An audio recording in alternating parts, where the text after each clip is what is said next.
In this episode, we speak with Sarah Jones-Simmer, the CEO of Found, a company with a mission to make evidence-based, sustainable weight care accessible for all.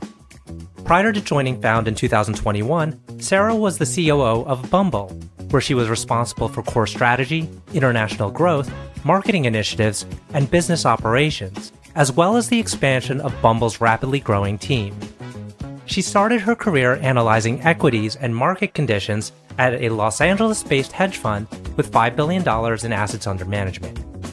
Found has raised over $130 million and is backed by WestCap, Google Ventures, Atomic, and other notable investors. I'm your host, RJ Lumba. We hope you enjoy the show.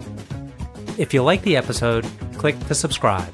RJ Lumba is the managing partner of WestCap and the executive chairman of Market Insight Media. He is the host of Growth Investor, a podcast featuring today's best investors, executives, and founders. In the minutes ahead, we'll uncover insights and strategies for accelerating growth and succeeding in business.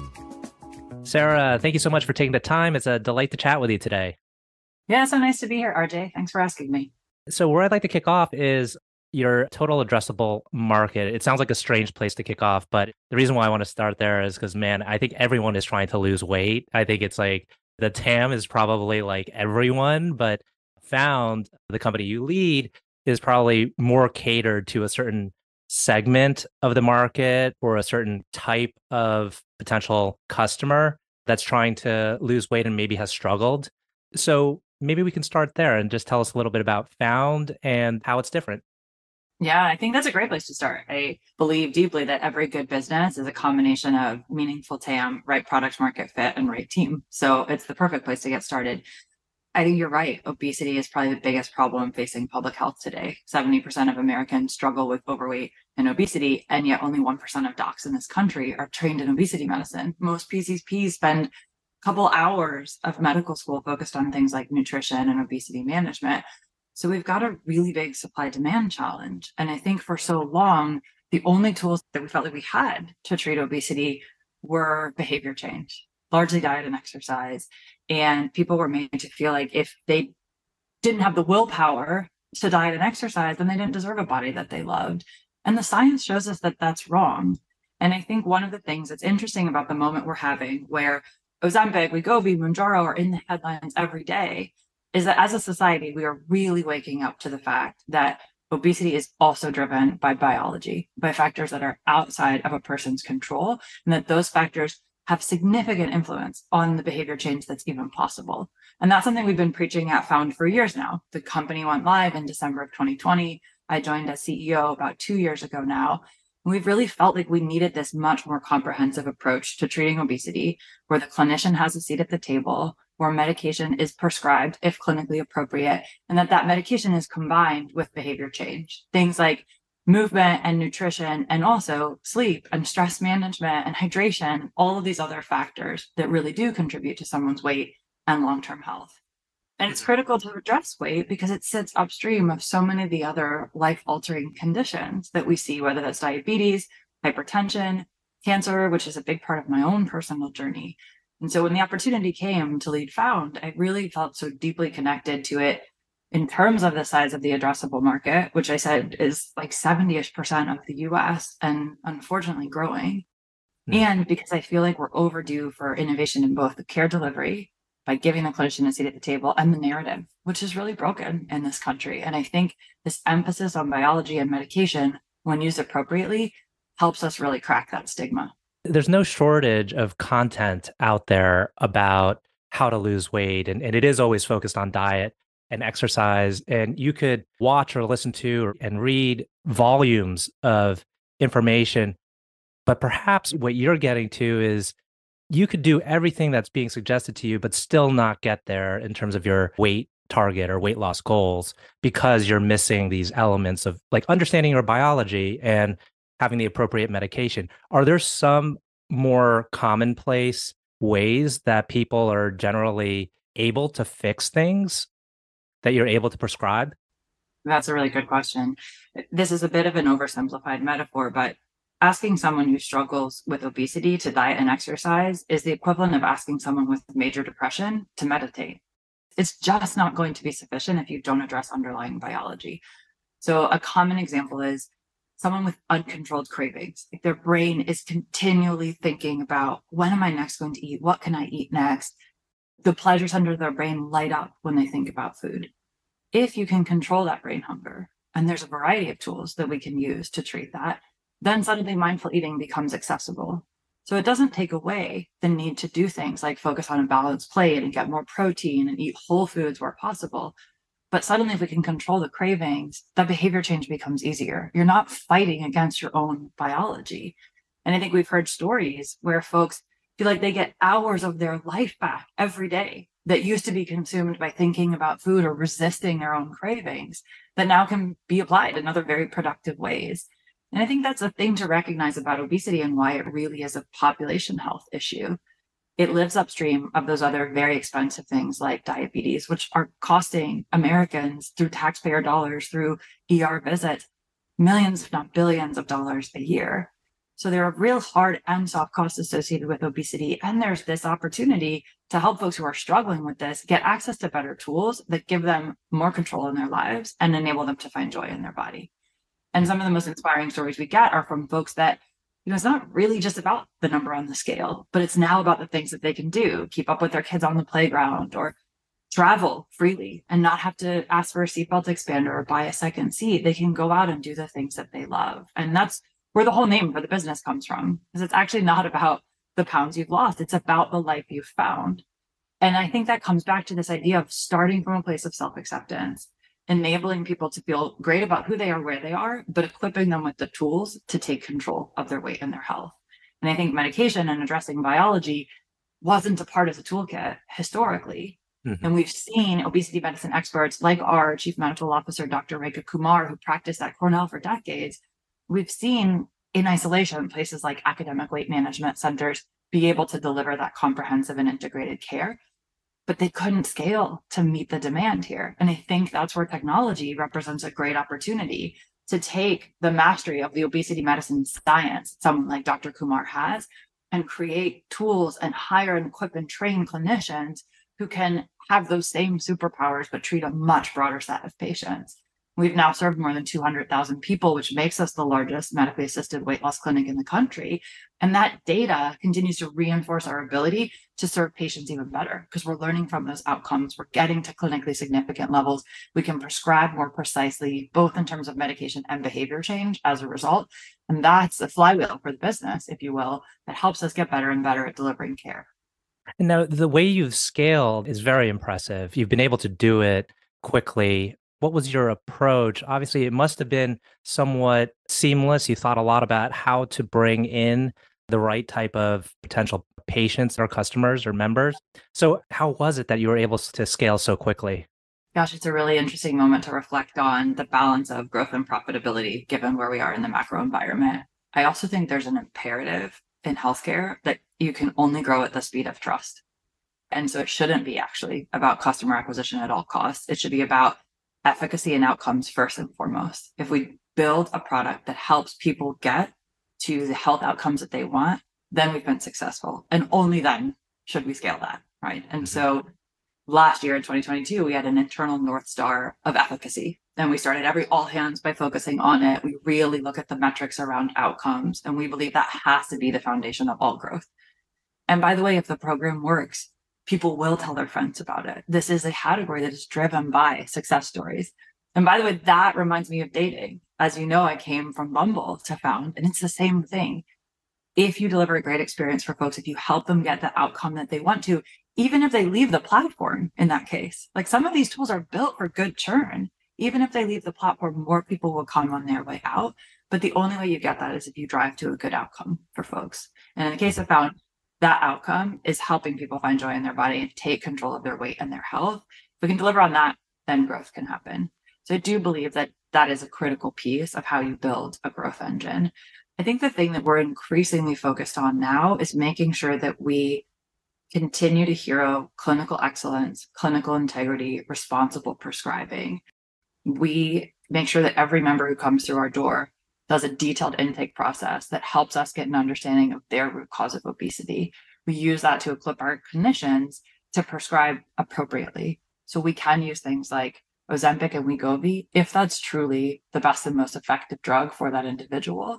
And in cases where it's not the clinically appropriate choice, or there isn't insurance coverage, or there's a shortage of one of those medications, we have a wide toolkit of other medical interventions, many of which are generics, that can help us serve those members, even in the absence of being able to acquire a GLP-1.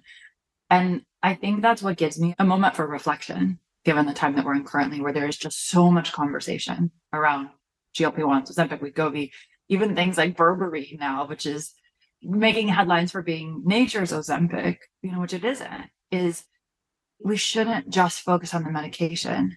At the end of the day, high quality longitudinal care should be about shared decision making between the member and their clinician.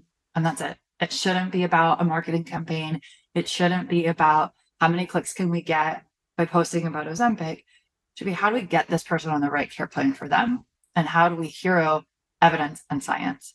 And to your earlier question about we've had a diet culture in this country for generations, and it's been very fad driven. And I think these new class of medications are incredible miracle drugs that are truly changing lives. Let's prescribe responsibly so we don't turn this into another fad, that this can really be a lasting set of tools that are used to deliver high quality clinical care. I'd like to touch on your experience at Bumble, but before I do that, I think it's super cool that you came from a non-traditional background, meaning it looks like you were a performance arts major. And so I think it would be fascinating for folks to hear about how you made your way to tech executive. You're right. It's a pretty non-traditional path. I was a flute performance major. I went to a conservatory. That was a great experience. I do feel like music teaches discipline when you're practicing 5 to 7 hours a day. It also teaches creativity. It teaches collaboration. You're working within an orchestra context and you're all making something together that doesn't work on its own. So while I don't play flute that frequently anymore, so much of the experience that I had there really translated. I ended up going from flute performance degree to AmeriCorps, which is like a domestic version of the Peace Corps, so that I could figure out what to do with my life other than play in an orchestra. And I was working on tax assistance for low-income families there. That really clued me into the incredible importance of financial literacy for myself, for the general population. And I managed to parlay that into an opportunity at a hedge fund, which I really sincerely appreciate my mentor who took a risk on me and hired me for a role at a hedge fund with a very non-traditional background. I think I had FP&A for dummies and was trying to learn how to read financial statements in the evenings as I was taking on that job. But so much of what we were doing there was really understanding macroeconomic conditions. I do also have a master's degree in public policy. So I was doing a lot of Washington analysis and figuring out what's happening in DC and the influence that's going to have on the market. And this was in 2007, 2008. And so you could argue that Washington and Wall Street were one and the same, given TARP and TALF and the kind of alphabet soup of programs that happened at that time. I think investing is amazing foundational work for any kind of executive career later. You're certainly building this ability to match patterns, to identify what a good management team looks like, to identify the levers that you should be able to pull as you walk down a P&L and think about where growth can come from this business. And so I feel really grateful for that. And I think that created the foundation that enabled me to then go into consulting and then make the switch to in-house work through a series of high growth early stage companies, one of which, as you said, is Bumble, and obviously another of which is Now Found. And so presumably after your consulting segment, you then linked up with Bumble. Is that how it happened? There was actually one other stop in between, and it was at an early stage startup, also in the consumer end of things, focused on sustainable beauty. I felt like I got to learn under a really amazing entrepreneur. He had been head of global digital at Ralph Lauren. Prior to that, president at Ticketmaster. Prior to that, head of M&A at IAC. And so in many ways, it was a crash course for me in operating. And I was his first employee outside of himself as founder. And so one day you're figuring out how to set up payroll. The next day you're setting up the supply chain. The next day you're cleaning the kitchen. You're just doing everything. And I feel like I learned a ton from that experience. After 2 years of that is when I joined Bumble at a really interesting inflection point for that company. It was 2017. It was about 30 people in a 2-bedroom apartment. And a lot of my job was to come in and take that experience from consulting, from startup life, from investing, and figure out how to build the infrastructure for scale for that business without crushing the magic that Whitney and the early team had created. She's one of the most incredible visionary entrepreneurs I've ever encountered. And I felt like because of those past series of experiences, could help her create that infrastructure, that scaffolding for scale behind the scenes while she really continued to pioneer that vision for the company. That's fantastic. And before we hopped on and started recording here, we were talking about your interactions and I guess partnership with Blackstone, which was a key investor for Bumble, which then influenced how you crafted your investor set for Found. Tell us a little bit about that. Yeah, gosh, I was so lucky to get to work with folks like John Korngold, who I know you've had on the show, Sachin Vishi, Vishal Amin, Kelly Morrell, Martin Brand. There's so many to mention. We had actually never raised outside capital at Bumble. Bumble has a really interesting history through a partnership with an early founding partner who made that initial investment. And so the first time we raised outside capital was that $3 billion valuation round with Blackstone. And I really enjoyed the opportunity to partner with them. I think it reminded me in many ways of my early days of value investing and that hedge fund role I told you about. I just felt like they were incredibly thoughtful partners who knew how to operate. Many of them had sat in operator seats, as well as being great investors. And working together to build a board, to pursue the IPO process, to effectuate the 100-day value creation plan, was a highlight of my career. I really deeply enjoyed that. And so when it came time to raise Found Series B, which we did in December of 2021, I had that kind of Blackstone pattern to match against. And when I met LT, Lawrence Tosi, who is the founder of WestCap, it really reminded me of that Blackstone DNA. He had been the CFO of Blackstone. He'd also been the CFO at Airbnb. So he had this incredible combination of operating in a high growth environment, plus the financial excellence that is inherent in everything that Blackstone does. And he felt like the right partner to lead the round for us. And I've been so impressed with the WestCap team and just the diversity of their experience. They have what they call a growth equity operating system. And they really think about not just bringing investment prowess to the table, but they have an in-house creative studio.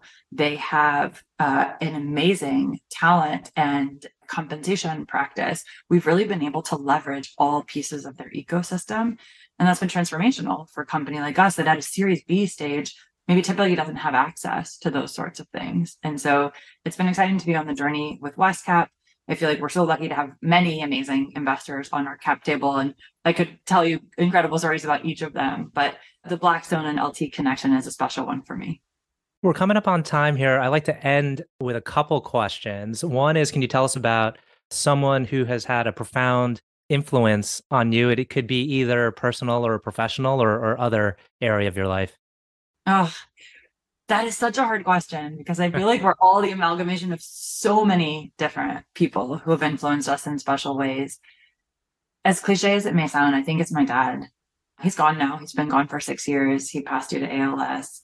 He does not have a college degree. He started his career as a janitor at a pharmaceutical company and worked his way up through a lot of hard work into a position in pharma, working on engineering equipment that could be used to create the time release coating on drugs.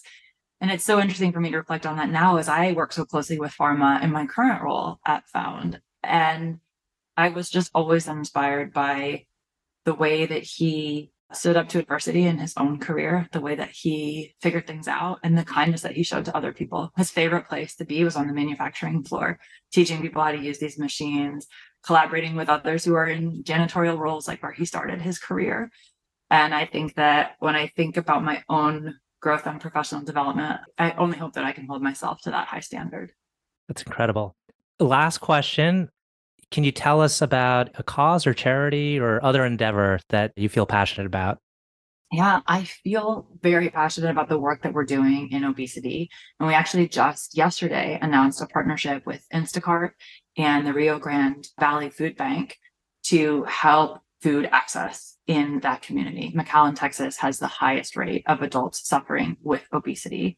And while we're in this moment where there are incredible tools like the GLP-1s we were just talking about, that doesn't discount the role that access to nutritious food plays in someone having access to a long, healthy, full life. And so I really believe that the answer is going to continue to be coordination between things like access to nutritious food, access to safe places to be outside and move, as well as continued investment and innovation in biological and pharmacotherapy solutions. So I'm really passionate about closing the food access gap and would encourage any listeners to take a look at the partnership we just announced. Excellent. Well, Sarah, I want to thank you again for taking the time to chat with us today. I know our audience will find this very insightful. Yeah, thank you, RJ. Great to be with you.